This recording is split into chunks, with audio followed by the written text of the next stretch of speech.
Hi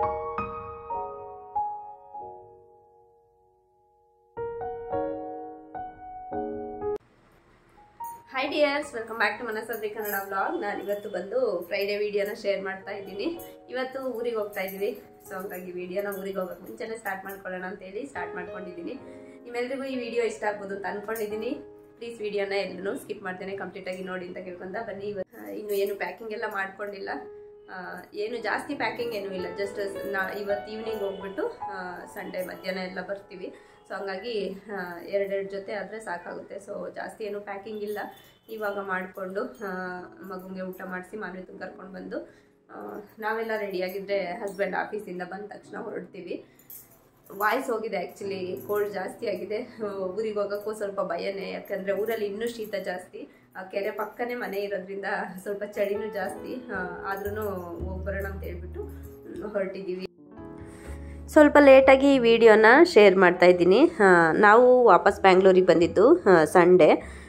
ಇಲ್ಲಿ ಪಕ್ಕದಲ್ಲಿ ಒಂದು ಖಾಲಿ ಸೈಟ್ ಇದೆ. ಆ ಸೈಟಲ್ಲಿ ಬೋರ್ವೆಲ್ ಹಾಕಿಸ್ತಾ ಇದ್ರು, ಹಂಗಾಗಿ ತುಂಬಾ ಡಿಸ್ಟರ್ಬೆನ್ಸ್ ಇತ್ತು. ವಾಯ್ಸ್ ಓವರ್ ಕೂಡ ಮಾಡೋಕ್ಕಾಗಿಲ್ಲ.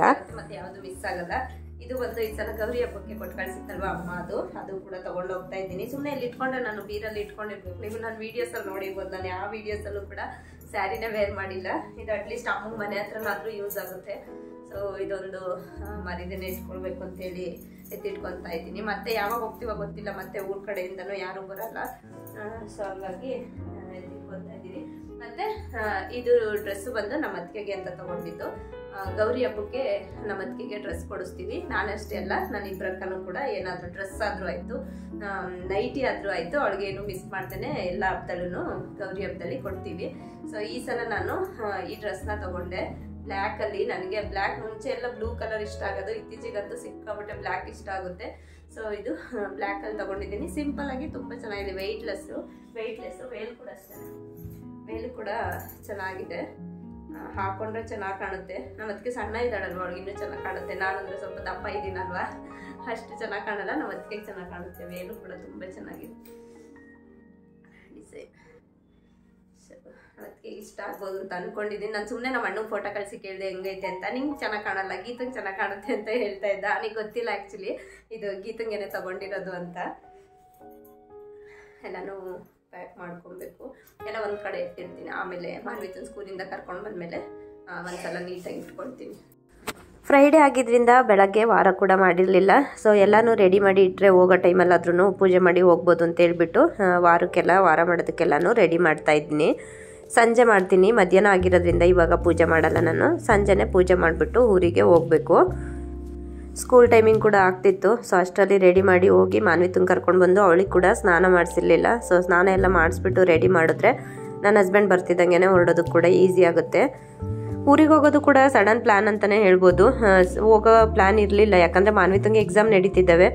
ಅಕ್ಕಂಗೆ ಮತ್ತು ನನ್ನ ಹಸ್ಬೆಂಡ್ಗೆ ಇಬ್ಬರಿಗೂ ಕೂಡ ಮಟನ್ ತಿನ್ನಂಗಾಗಿತ್ತಂತೆ. ಸೊ ಎಲ್ಲರೂ ಪ್ಲ್ಯಾನ್ ಮಾಡಿಕೊಂಡು, ನಾನು ಮುಂಚೆ ಒಂದು ವೀಡಿಯೋದಲ್ಲಿ ಹೇಳಿದ್ದೆ, ನಾವು ಮಟನ್ನ ಅಂಗಡಿನಲ್ಲಿ ತೊಗೊಂಡು ಬಂದು ಮಾಡ್ಕೊಳ್ಳಲ್ಲ. ಸೊ ಎಲ್ಲರೂ ಬರ್ತೀವಿ ಅಂದ್ರಲ್ವ, ಸೊ ಊರಲ್ಲೇ ಮಾಡೋಣ ಅಂತ ಹೇಳಿಬಿಟ್ಟು ಊರಿಗೇ ಹೋಗ್ತಾ ಇದ್ದೀವಿ. ಪಾಟಲ್ಲಿ ದಾಸವಾಳದ ಹೂವು ಇತ್ತು, ಇನ್ನು ಹಂಗೇನೆ ಬಿಟ್ಟರೆ ವೇಸ್ಟ್ ಆಗುತ್ತೆ ಅಂತ ಹೇಳ್ಬಿಟ್ಟು ಫೋಟೋಗಿಡೋಣ ಅಂತೇಳಿ ಕಿತ್ಕೊಳ್ತಾ ಇದ್ದೀನಿ. ಡೈಲಿ ಒಂದು ಸ್ವಲ್ಪನಾದರೂ ಅಂದರೆ 3-4 ಆದ್ರೂ ಸಿಗುತ್ತೆ ಹೂವು, ಫೋಟೋಗಿಡ್ತೀನಿ.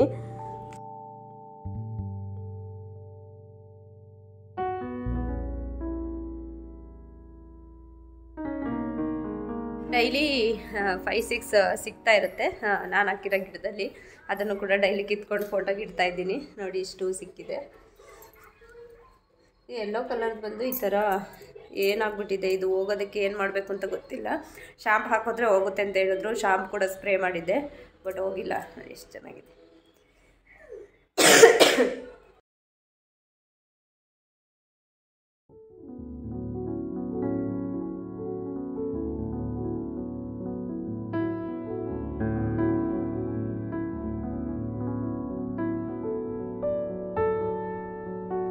7 o'clock ಆಗಿದೆ. ಹಸ್ಬೆಂಡ್ ಬಂದಮೇಲೆ ರೆಡಿ ಆಗಿಬಿಟ್ಟು ಹೋಗ್ತಾ ಇದ್ದೀವಿ ಮನೆಗೆ. ಅಂದರೆ ಊರಿಗೆ ಹೋಗೋ ಅಷ್ಟರಲ್ಲಿ 11:30-12 ಆಗುತ್ತೆ ಅಂತ ಹೇಳ್ಬಿಟ್ಟು ನಾವೇನೋ ಇರ್ಬೋದು, ಮಕ್ಳು ಇರಬೇಕಲ್ಲ ಬಸ್ಸಲ್ಲಿ, ಏನಾದ್ರೂ ಹಸ್ವಂತ ಅಳೋಗಿ ಸ್ಟಾರ್ಟ್ ಮಾಡಿದ್ರೆ ಕಂಟ್ರೋಲ್ ಮಾಡೋಕ್ಕಾಗಲ್ಲ ಅಂತ ಹೇಳ್ಬಿಟ್ಟು ಅವರಿಬ್ರಿಗೂ ಊಟ ಮಾಡಿಸೋಣ ಅಂತ ಹೇಳಿ ಹೋದ್ವು. ಮತ್ತು ಹೆಂಗೂ ಹೋಗೋದು ಲೇಟ್ ಆಗುತ್ತೆ ಅಂತೇಳಿ ನಾವು ಕೂಡ ತಿನ್ಕೊಂಡ್ವು. ಮಾನ್ವಿತಾ ಮತ್ತು ದಿತ್ತುಗೆ ಇಡ್ಲಿ ತಿನ್ನಿಸ್ಬಿಟ್ಟು ನಾವು ಪಲಾವ್ ತಿನ್ಕೊಂಡು ಬಂದ್ವು. ಅಲ್ಲಿ ಕಾಕ್ರೋಚ್ ಓಡಾಡ್ತಾ ಇತ್ತು, ಅದನ್ನಿಬ್ಬರು ನೋಡ್ತಾ ಇದ್ದಾರೆ. ನನ್ನ ಮಗಳು ಫೋಸ್ ಕೊಡ್ತೀನಿ ಫೋಟೋ ತೆಗಿ ಪಾಪ ಅಂತೇಳಿ ಫೋಟೋ ತೆಗೆಸ್ಕೊತಾ ಇದ್ಲು. ಅಷ್ಟರಲ್ಲಿ ಕ್ಯಾಬ್ ಕೂಡ ಬಂತು. ಹೋಗ್ಬಿಟ್ಟು ಮೆಜೆಸ್ಟಿಕ್ ಹೋಗ್ಬಿಟ್ಟು ಅಲ್ಲಿಂದ ಬಸ್ಸಲ್ಲಿ ಹೋಗಬೇಕು. ಎಷ್ಟೇ ಮಿಡ್ ನೈಟಲ್ಲಿ ಹೋದ್ರೂ ಅಮ್ಮ ದೃಷ್ಟಿ ತೆಗಿಯೋದು ಮಾತ್ರ, ಅಂದರೆ ದೃಷ್ಟಿ ಅಂದರೆ ರತ್ನೀರು ತೆಗಿಯೋದನ್ನ ಮಾತ್ರ ಮಿಸ್ ಮಾಡೋಲ್ಲ. ನಾವು ಹೋದಾಗ 1 o'clock ಆಗಿತ್ತು ಮನೆಗೆ ಹೋದಾಗ. ಬಸ್ನ ಮಿಡಲಲ್ಲಿ ಊಟಕ್ಕೆ ಬೇರೆ ಹಾಕಿದ್ರು, ಹಂಗಾಗಿ ಟೈಮ್ ಆಗೋಯ್ತು. 1 o'clock ಆಗಿತ್ತು. ಅಮ್ಮ ಆವಾಗೂ ಕೂಡ ಇಬ್ಬರಿಗೂ ರತ್ನೀರನ್ನ ತೆಗೆದಾಕಿದ್ರು. ಯಾವಾಗೇ ಬಂದ್ರೂ ಈ ರೀತಿ ಮಾಡಿ ಹಾಕ್ತಾರೆ ಅಮ್ಮ. ನಿಟ್ಟೂರಿಗೆ ನಮ್ಮನ್ನು ಕರ್ಕೊಂಡು ಬರೋಕ್ಕೆ ಅಂತ ಹೇಳ್ಬಿಟ್ಟು ಅಣ್ಣ ಮತ್ತು ಮನು ಬಂದಿದ್ದರು. ಅಲ್ಲಿ ಯಾವುದು ಕ್ಲಿಪ್ಪಿಂಗ್ ತೊಗೊಂಡ್ಲಿಲ್ಲ, ಲೇಟಾಗಿ ಹೋಗಿತ್ತು. ಎಷ್ಟೊತ್ತಿಗೆ ಮನೆಗೆ ಹೋಗಿ ರೀಚ್ ಆಗ್ತೀವಿ ಅಂತ ಅನ್ನಿಸ್ತಿತ್ತು. ಊಟ ಹಾಕೋದು ಬಿಟ್ಟು ತಟ್ಟೆ ಕವರ್ ಮಾಡ್ಕೊಂಡು ಊಟ ಮಾಡ್ತಾವ್ ನೋಡಿ, ತಿಂಡಿ ತಿಂತಾವ್ ನಮ್ಮಣ್ಣೆ. ಏಕ ಮಾತ್ರ ಸಹೋದರ ಈ ರೀತಿ ಅನ್ಯಾಯ ಮಾಡಿದೆ. ಹೆಂಗೆ ಗಂಟ್ಲು ಆಯ್ತಾ ಹೊಟ್ಟೆ ಆಯ್ತಾ? ನೀನು ಹೆಂಡ್ತಿ ಮಾಡೋದು ಚೆನ್ನಾಯ್ತು ಇಡ್ಲಿ, ನಾನು ಮಾಡೋದು ತಿನ್ಬೇಕು, ನೀನು ಕಾಳ್ದು ಹೋಗ್ತೀಯ.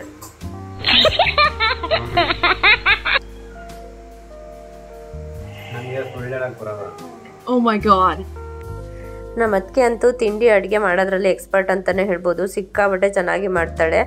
ಇಡ್ಲಿ ಅಂತೂ ಸಾಫ್ಟಾಗಿ ಬಂದಿದ್ವು. ಚಟ್ನಿ ಮತ್ತು ಪಲ್ಯ ಅಂತೂ ಸಖತ್ತಾಗಿ ಮಾಡ್ತಾಳೆ. ಚೆನ್ನಾಗಿತ್ತು. ತಿಂಡಿ ಎಲ್ಲ ತಿನ್ಕೊಂಡ್ವು. ಇವಾಗ ಒಬ್ಬೊಬ್ಬರೇ ಬರ್ತಾರೆ, ಸೊ ಅವರಿಗೆ ವೆಯ್ಟ್ ಮಾಡ್ತಾ ಇದ್ದೀವಿ. ಇನ್ನು ಮೊಮ್ಮಕ್ಕ ಮತ್ತು ರೂಪಕ್ಕ ಯಾರೂ ಬಂದಿಲ್ಲ. ಬರ್ತಾ ಇದ್ದೀವಿ ಅಂತೇಳಿ ಕಾಲ್ ಮಾಡಿದ್ರು, ಸೊ ಅವರಿಗೆ ವೆಯ್ಟ್ ಮಾಡ್ತಾ ಇದ್ದೀವಿ.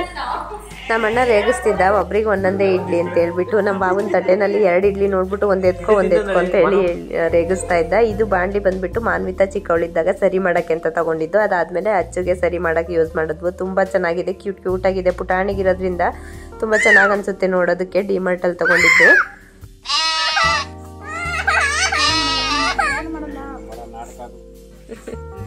ಯಾರ ಹೋಗ್ ಕೊಪ್ರಿ? ಏಯ್ ನಮ್ಮವಲ್ವೇನೋ? ಏಯ್ ನಮ್ಮ ಸುಳ್ಸಾಕಿರು, ಬಂದು ಹೊಡ್ಸ್ಕೊಂಡು ತಗೊಂಡೋಗ್ತೀನಿ ಆಯ್ತಾ? ಹೋಗಿ ಸುಳ್ಸಿ ಹೊಡ್ಸಾಕ್ ಹೋಗಿ ತಗೊಂಡೋಗ್ತೀನಿ ಬಂದು. ಓಡು ಬೇಗ.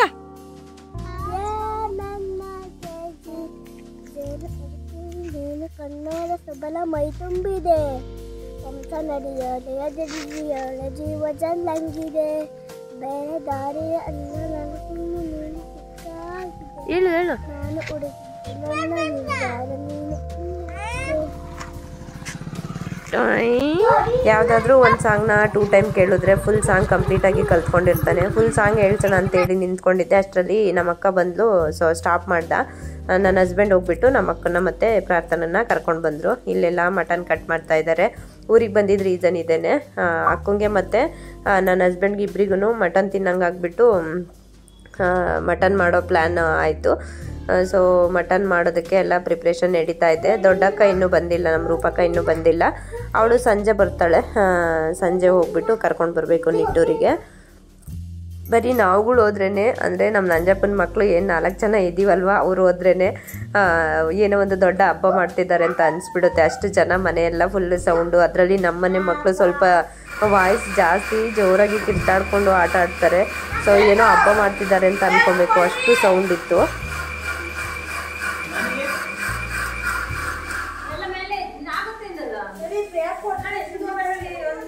ಸೌಟು ಗೀತಾ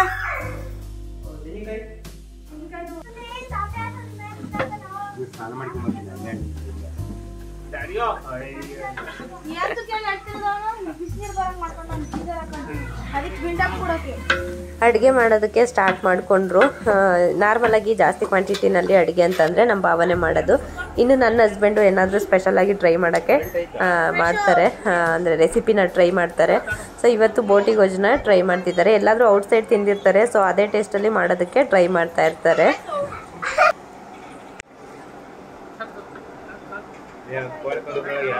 ಯಾರ ಎಂಡ್ರು ಇವಳು ಅಂತ ಕನ್ಫ್ಯೂಸ್ ಆಗ್ಬೇಕು ವಿಡಿಯೋದಲ್ಲಿ ಎಲ್ಲರೂ.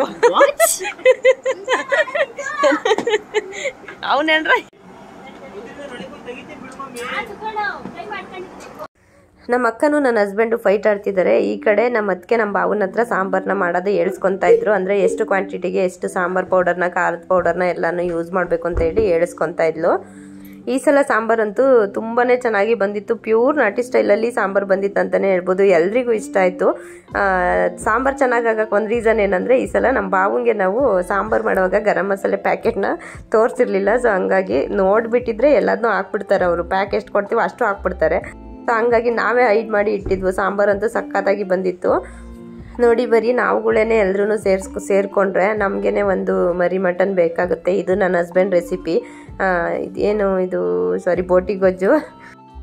ನಾನಂತೂ ಸ್ವಲ್ಪ ಪೇಷಂಟ್ ಅಂತಲೇ ಹೇಳ್ಬೋದು. ನನ್ನ ಮುಖ ನೋಡಿದ್ರೇ ಗೊತ್ತಾಗುತ್ತೆ. ಕೆಮ್ಮು ಮತ್ತು ನೆಗಡಿ ಎರಡು ಕೂಡ ಜಾಸ್ತಿ ಆಗಿತ್ತು. ಇನ್ನೂ ವಾಯ್ಸ್ ಕೂಡ ಕಂಪ್ಲೀಟಾಗಿ ಸರಿ ಹೋಗಿಲ್ಲ.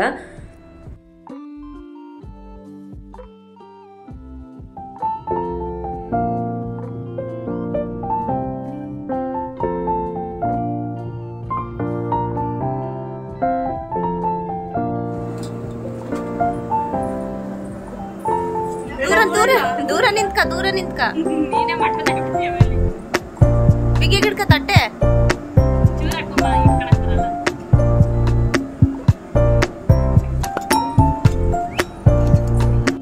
ಇದನ್ನ ತಣ್ಣು ಇಸ್ಕಳ ಪಾಪ ಸುಡುತ್ತೆ.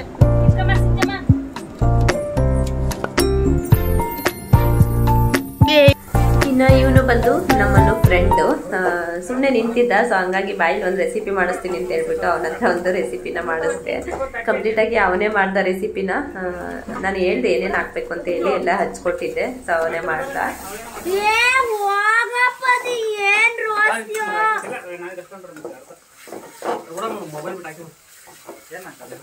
ಹೇಳೋದು ಮರ್ತೆ, ನಾವು ಊರಿಗೆ ಬಂದಿದ್ದು ಫ್ರೈಡೇ. ಇದು ಬಂದು ಸಾಟರ್ಡೆ ವಿಡಿಯೋ. ಇವಾಗ ನಾವು ಮಧ್ಯಾಹ್ನದ ಊಟನ ಮಾಡ್ತಾ ಇದ್ದೀವಿ. ಲೇಟ್ ಆಗೋಯ್ತು. 3 o'clock 4 o'clock ಆಗಿತ್ತು ಅನ್ಸುತ್ತೆ. ಸೊ ಅದಕ್ಕೆ ಮುದ್ದೆನ ಮಾಡಿಟ್ಟಿದ್ಲು. ಊಟ ಯಾರು ಬೇಡ ಅಂತಿದ್ರು. ಮತ್ತೆ ಸಂಜೆ ಊಟ ಮಾಡೋಕ್ಕಾಗಲ್ಲ ಅಂತ ಹೇಳ್ಬಿಟ್ಟು ಮುದ್ದೆ ಆಗಿದೆ ಅಂತೇಳಿ ಹೇಳಿದ್ಕೆ ಎಲ್ಲರೂ ಊಟ ಮಾಡ್ತಾ ಇದ್ದಾರೆ. ನಮ್ಮ ಅದಕ್ಕೆ ಹಾಗೆ ನಮ್ಮಮ್ಮ ಮತ್ತು ಮನು ಫ್ರೆಂಡ್ ಕೂಡ ಮಟನ್ ತಿನ್ನಲ್ವಂತೆ. ಸೊ ಹಂಗಾಗಿ ಅವ್ರು 3 ಜನಕ್ಕೆ ಚಿಕನ್, ಮಿಕ್ತವ್ರಿಗೆಲ್ಲನೂ ಮಟನ್. गलीज कर बैन सब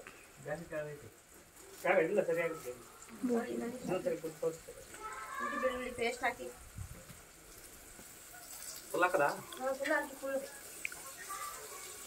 ಶುಂಠಿ ಮಿಕ್ತೇಮಮ್ಮ ನಿಂಗೆ ಉಪ್ಪು ಕೊಟ್ಟಿದ್ದಲ್ಲಿ. ಶುಂಠಿ ಬೆಳೆ ಸಪ್ರೇಟ್ ನೋಡಿದ್ದು. ಹೌದಾ?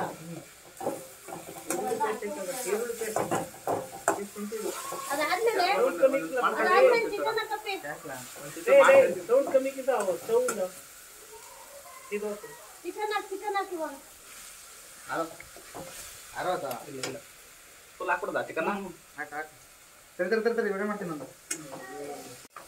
ಹೌದು ಚೆನ್ನಾಗಿ ಸಾರು ಬರುತ್ತೆ. ಹಿಂದೆ ಊಟ ಕಷ್ಟ ಅರ್ಧ ತಗೊಳ್ಳಿ. ಮಂಗ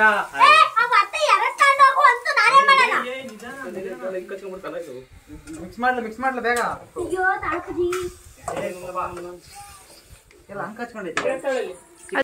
ಚಿಕನ್ ರೆಸಿಪಿ ರೆಡಿ ಆಗ್ತಾ ಇತ್ತು. ಮನು ಫ್ರೆಂಡ್ ಮಾಡ್ತಾ ಇದ್ದ. ಸೊ ಅಷ್ಟರಲ್ಲಿ ನಾನು ಊಟ ಮಾಡ್ಕೊಳ್ಳೋಣ ಅಂತ ಹೇಳ್ಬಿಟ್ಟು ಊಟ ಮಾಡ್ತಾ ಇದ್ದೀನಿ. ಮಾನ್ವಿತಂಗೆ ಮತ್ತು ಧೃತುಗೆ ಊರಿಗೆ ಹೋದ್ರೆ ನಂದು ಊಟ ಮಾಡಿಸೋ ಟೆನ್ಷನ್ ಇರಲ್ಲ. ಯಾಕಂದರೆ ಪ್ರಾರ್ಥನಾ ಇಲ್ಲಾಂದರೆ ಸಿಂಚನ ಇಬ್ಬರು ಕೂಡ ಊಟ ಮಾಡಿಸ್ತಾರೆ.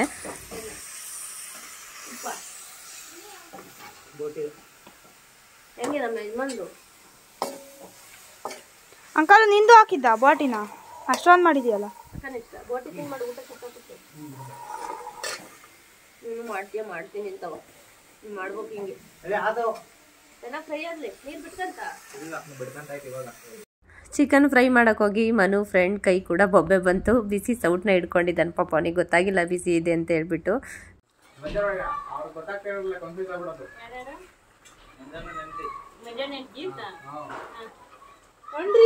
ಸಂಜೆ ಹೊತ್ತು ಮಾತ್ರ ಬರೀಬೇನ? ಮಧ್ಯಾಹ್ನ ಹೊತ್ತು ಬಂದಿದ್ರೆ ಕರೆಕ್ಟಾಗಿ ಗೊತ್ತಾಗಲ್ಲ.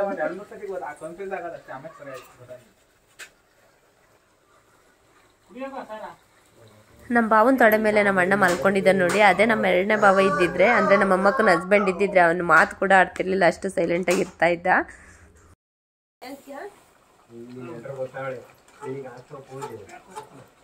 ಮಾಡಿ ಒಂದು 4 ಆಡ್ಸ್ಬಿಡೋದು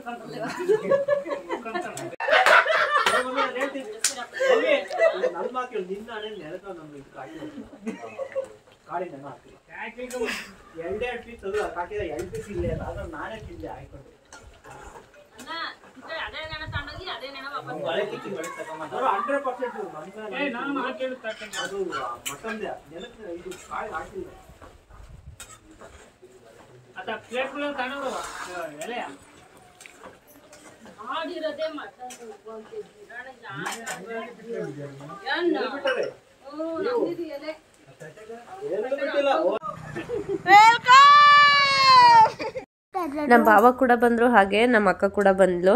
ಅಕ್ಕ ಬಂದಿದ್ ನೋಡ್ಬಿಟ್ಟು ಹಳೆ ಮನೆ ಹತ್ರ ಇದ್ರು ಎಲ್ರು, ಯಾಕಂದ್ರೆ ಎಲ್ರು ಅವಳಿಗೆ ವೇಟ್ ಮಾಡ್ತಾ ಇದ್ವು. ಏಯ್ ಮಾನ್ವಿತಾ, ಕೈಯಲ್ಲಿ ಮುಟ್ಟಿದ್ಯಾ? ಅವ ಹುಳ ಹಿಡ್ಕೊಂಡು ಆ ಕಡೆ ಈ ಕಡೆ ಕೈಯಲ್ಲಿ.